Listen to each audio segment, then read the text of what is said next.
जय हिंद विद्यार्थियों। आज मैं एक ऐसे टॉपिक को लेकर आया हूं जिसमें इकोनॉमिक्स से संबंधित है। आपसे अक्सर इंटरनेशनल ऑर्गेनाइजेशंस के बारे में प्रश्न पूछे जाते हैं। आज मैं ऐसे ही इंटरनेशनल ऑर्गेनाइजेशन में यूनाइटेड नेशंस की बात करूंगा, अर्थात संयुक्त राष्ट्र संघ, IMF यानी इंटरनेशनल मॉनिटरी फंड, अंतर्राष्ट्रीय मुद्रा कोष, वर्ल्ड बैंक, विश्व बैंक, जिसके दो पार्ट होते हैं, IBRD यानी international bank for reconstruction and development, और IDA means international development association. इसके साथ ही अब बात आती है वर्ल्ड बैंक के ग्रुप।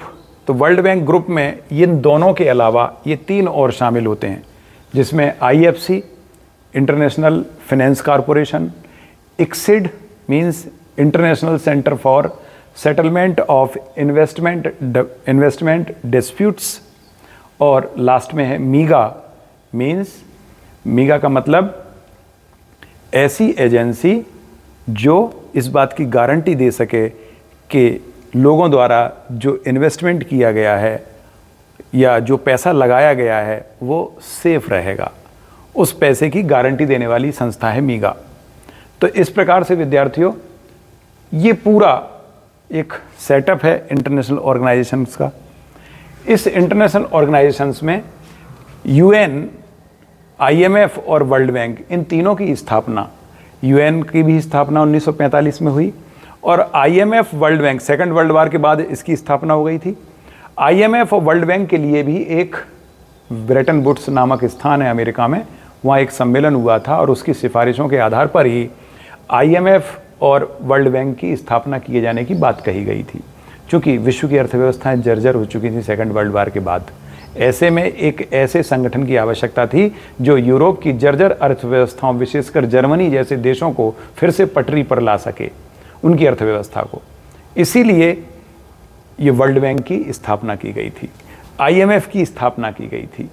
अब प्रश्न ये उठता है कि इन दोनों की 44 में इन पर चर्चा हुई और 45 में स्थापना इनकी भी हो गई। इसके अलावा जो वर्ल्ड बैंक ग्रुप के अन्य मेंबर हैं, IFC 1956, ICSID 1986 और मेगा 1988। मीगा 1988 में स्थापित हुई। तो विद्यार्थियों अब बात आती है कि ये जितने भी संस्थान हैं इनमें कितने मेंबर हैं। सबसे ज़्यादा मेंबर यूनाइटेड नेशंस में 193। कई बार एक भ्रम होता है आपको कि पूरे विश्व में कितने देश हैं। तो विद्यार्थियों देश ऐसे जिन्हें सोवरेन कंट्री का दर्जा प्राप्त है या संपूर्ण प्रभुत्व संपन्न स्टेट हैं, ऐसे स्टेट्स आज की तारीख में 197 हैं। यूनाइटेड नेशंस में 4 मेंबर कम हैं। उनमें से ये 4 मेंबर कौन कौन से कम हैं? तो ये हैं वेटिकन सिटी और फिलिस्तीन, ताइवान और एक और है कोसोवो। ये 4 ऐसे देश हैं जो यूनाइटेड नेशंस का भाग नहीं है। 197 में से इन 4 को हटा दीजिए, 193 बचते हैं। IMF के मेंबर की संख्या है 190। वर्ल्ड बैंक का मेंबर होने के लिए IMF का मेंबर होना अनिवार्य है, ये शर्त है। लेकिन IMF और वर्ल्ड बैंक का मेंबर होने के लिए UN का मेंबर होना अनिवार्य नहीं है, ऐसी शर्त। ये बड़ा इंपॉर्टेंट क्वेश्चन है विद्यार्थी। ऐसी शर्त नहीं है कि आप IMF और वर्ल्ड बैंक के मेंबर तभी बन सकते हो जब आप यूनाइटेड नेशंस के मेंबर हो, ऐसी बिल्कुल शर्त नहीं है। क्योंकि कोसोवो एक ऐसा देश है जो इनका मेंबर तो है लेकिन यूनाइटेड नेशंस का मेंबर नहीं है। तो यूनाइटेड नेशंस में 4 देश नहीं है। IMF में 190 देश हैं। अभी नया देश, यूरोप का एक छोटा सा देश एंडोरा शामिल हुआ है, 190वां देश। और वर्ल्ड बैंक में अभी एंडोरा शामिल नहीं है, इसलिए वर्ल्ड बैंक में IBRD में 189 देश हैं। और IDA वर्ल्ड बैंक का ही एक दूसरा पार्ट है। IBRD प्लस IDA दोनों को मिलाकर बनता है वर्ल्ड बैंक। IDA में 174 मेंबर हैं। अगर हम वर्ल्ड बैंक ग्रुप की बात करें तो IFC में, इसमें भी नंबर ऑफ जो मेंबर हैं उनकी संख्या भी कमोबेश 70-80 के 170-180 के आसपास ही है इनकी भी। लेकिन ये चारों अक्सर परीक्षा में ज़्यादा पूछे जाते हैं, तो इनकी आप मेंबरशिप याद कर लीजिएगा। कब किसका गठन हुआ था ये समय याद कर लीजिएगा। इनके हेडक्वार्टर कहाँ हैं? UN का हेडक्वार्टर न्यूयॉर्क में और बाकी सबके हेडक्वार्टर वाशिंगटन में है। याद करना बहुत आसान है। अब प्रश्न उठता है, यूनाइटेड नेशंस के गठन का उद्देश्य क्या है? विश्व के सभी राष्ट्रों को एक मंच पर लाना और न्याय संगत विभिन्न प्रकार के जो विवाद हैं, विशेष रूप से राजनीतिक विवादों का निपटारा करना, ये यूनाइटेड नेशंस का काम है। न्यायिक पार्ट भी इसका एक अंतर्राष्ट्रीय न्यायालय इसी के अंतर्गत आता है। इसके अलावा IMF का काम क्या है? ये फंडिंग से रिलेटेड है। ऐसे देश जो बहुत गरीब हैं, जिनके पास विदेश से सामान बुलाने के लिए या आयात करने के लिए या या इंटरनेशनल ट्रेड करने के लिए इनके पास डॉलर नहीं होता, वो कैसे सामान बुलवाएंगे, क्योंकि उनकी करेंसी वर्ल्ड में नहीं चलती। तो ऐसे देशों को IMF एक मुद्रा प्रदान करता है। वो मुद्रा जो कि विदेशी मुद्रा है उसे देता है ताकि ऐसे लोग भी अपने देश में वर्ल्ड व्यापार के साथ जुड़ सकें। और ख़ास तौर से ऐसे देश जिनके पास बैलेंस ऑफ पेमेंट की समस्या उत्पन्न हो जाती है, यानी जिनके कोष में, विदेशी मुद्रा भंडार में विदेशी मुद्रा ख़त्म हो जाती है। जैसे भारत की विदेशी मुद्रा 1990 में ख़त्म हो गई थी, तब भारत ने IMF की शरण ली और IMF से लोन लिया। लेकिन IMF लोन के बदले बहुत सारी शर्तें भी लगाती है। उन शर्तों का पालन किए बिना आप IMF से लोन नहीं ले सकते। जैसे भी पाकिस्तान लगभग दिवालिया होने की कगार पर रहा। पाकिस्तान ने IMF से की शरण ली, लेकिन IMF ने जो शर्तें रखी वो शर्तें कठिन थीं।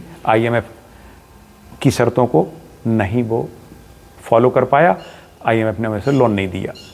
तो यहाँ परीक्षा में अक्सर पूछा जाता है कि IMF संस्था के गठन का मुख्य उद्देश्य क्या है? तो इसका मुख्य उद्देश्य भुगतान संतुलन की समस्या से निपटने के लिए लोन देना गरीब देशों को, अल्प विकसित देशों को, जिनके विदेशी मुद्रा भंडार में विदेशी मुद्रा नहीं होती।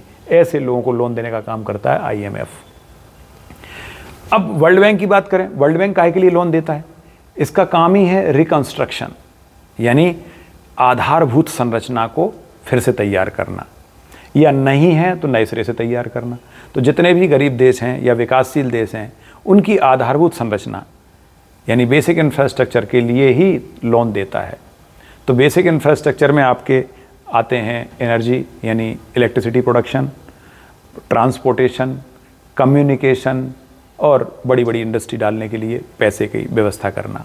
इसके साथ ही चूँकि ये समाज कल्याण से भी जुड़ा रहता है, पॉवर्टी, बेरोजगारी, भूखमरी यानी फेमाइन, इन सब के आंकड़े भी जारी करता है और इनसे जुड़ी हुई योजनाओं के लिए पैसा भी देता है, लोन भी प्रोवाइड कराता है।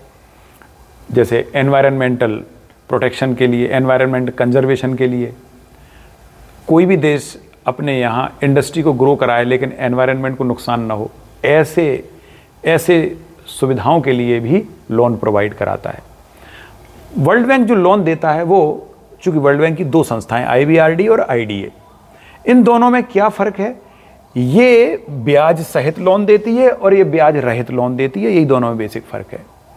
IBRD जब लोन देगी तो ब्याज लेगी, लेकिन IDA जब लोन देगी तो ब्याज नहीं लेती। और दूसरी बात, ये बहुत लंबे समय के लिए पैसा देती है।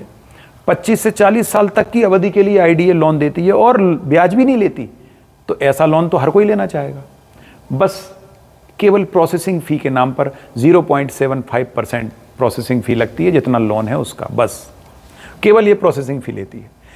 चूँकि ये लंबे समय के लिए लोन देती है, ब्याज मुक्त लोन देती है, इसलिए इसे ऋण देने वाली रियायती खिड़की यानी सॉफ्ट लोन विंडो के नाम से जाना जाता है IDA को। भारत सरकार भी 104 अरब डॉलर के लोन ले चुकी है वर्ल्ड बैंक से, जिसमें से आधे लोन IBRDA की शर्तों पर हैं और आधे लोन सॉफ्ट लोन विंडो यानी IDA की शर्तों पर हैं। इस तरह से भारत सरकार भी इसी लोन से बहुत सारे काम करती है। आज आप विद्यार्थियों देख रहे हैं, हमारे यहाँ चाहे शहरों का स्मार्ट सिटी का कॉन्सेप्ट हो, शहरों के को स्मार्ट सिटी बनाना है, सीवेज लाइन को दुरुस्त करना है, जल आपूर्ति की व्यवस्थाएं करनी हैं, नए नए विकास करने हैं, ज़्यादातर के लिए वर्ल्ड बैंक लोन देता है। तो भारत पूरे विश्व में सर्वाधिक लोन लेने वाला देश है वर्ल्ड बैंक से। यहाँ ये परीक्षा के लिए इम्पोर्टेंट है। इसके साथ ही वर्ल्ड बैंक की अन्य संस्थाएं, जिनमें IFC है, इसका काम क्या है?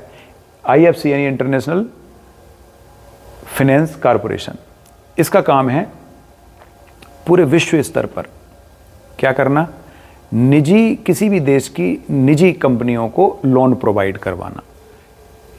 निजी कंपनियों को लोन आसानी से कोई देता नहीं है, गरीब देशों की कंपनियों को कोई लोन नहीं देना चाहता, लेकिन ये उनको लोन न सिर्फ देता है बल्कि विकसित देशों को भी उन्हें लोन देने के लिए प्रेरित करता है। ICSID, इसका काम क्या है, ये इंटरनेशनल सेंटर है सेटलमेंट के लिए। कौन से सेटलमेंट, जो इन्वेस्टमेंट से रिलेटेड डिस्प्यूट्स हैं, विवाद हैं, उनका मेन काम करता है ये। तो विवादों का निपटारा ICSID कैसे करेगा, जैसे किसी ने भारत में पैसा लगाया, किसी देश ने पैसा लगाया भारत में, कोई MNC यहाँ आई और बाद में कोई विवाद हो गया सरकार के साथ। अब जब इन्वेस्टमेंट कर दिया और उसके बाद विवाद हो गया है तो उस विवाद को कौन निपटाएगा, तो उसके लिए फिर लोगों को ICSID की शरण में जाना होगा। लेकिन विद्यार्थियों यहाँ ध्यान रहे, भारत वर्ल्ड बैंक ग्रुप में से केवल ICSID का मेंबर नहीं है, केवल ICSID का मेंबर नहीं है, बाकी सबका मेंबर है। इसलिए भारत में अगर इन्वेस्टमेंट सेटलमेंट किसी को करवाना है तो उसे भारत के ही सुप्रीम कोर्ट में जाना पड़ेगा, इसके अलावा कोई विकल्प नहीं है। और लास्ट में है MIGA, ये वो एजेंसी है जो मैनेजमेंट करती है किस चीज़ का, ये जितने भी भारत में इन्वेस्टमेंट होते हैं, ये यहाँ मैं आपको थोड़ा सा सुधार देता हूँ विद्यार्थियों, ये MIGA मीन्स है MIGA। तो भारत में जितना भी पैसा लगाया जाता है, FDI जो भारत में पैसा लगाता है, उस पैसे का की गारंटी देने वाला एक प्रकार का ये इंश्योरेंस कंपनी है वर्ल्ड बैंक की। ये इन्वेस्टमेंट गारंटी एजेंसी है। किस बात की गारंटी, FDI जब भारत में आए, पैसा लगाए, तो अगर FDI का पैसा भारत में डूब गया तो इसकी गारंटी कौन लेगा, तो इसका भी इंश्योरेंस होता है। वो इंश्योरेंस करने वाली संस्था है MIGA, यहाँ पर इंश्योरेंस होता है और ये हर निवेश का इंश्योर्ड कराती है कि आप चिंता ना करो, आप गरीब देशों में जाइए, विकासशील देशों में जाइए, पैसा लगाइए। FDI को प्रोवोक करती है पैसा लगाने के लिए।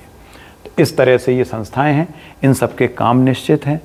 तो यहाँ आपको ध्यान यही रखना है कुछ महत्वपूर्ण बिंदु कि यूनाइटेड नेशंस में 193 देश हैं और यूनाइटेड नेशंस का अगर कोई मेंबर है, इसका मतलब ये नहीं कि IMF और वर्ल्ड बैंक का भी मेंबर बन जाएगा, इनकी शर्तें अलग हैं। IMF का मेंबर होने के बाद ही कोई वर्ल्ड बैंक का मेंबर बन सकता है, ये कंडीशनल है। लेकिन वर्ल्ड बैंक का मेंबर होने के लिए IMF का मेंबर तो होना जरूरी है।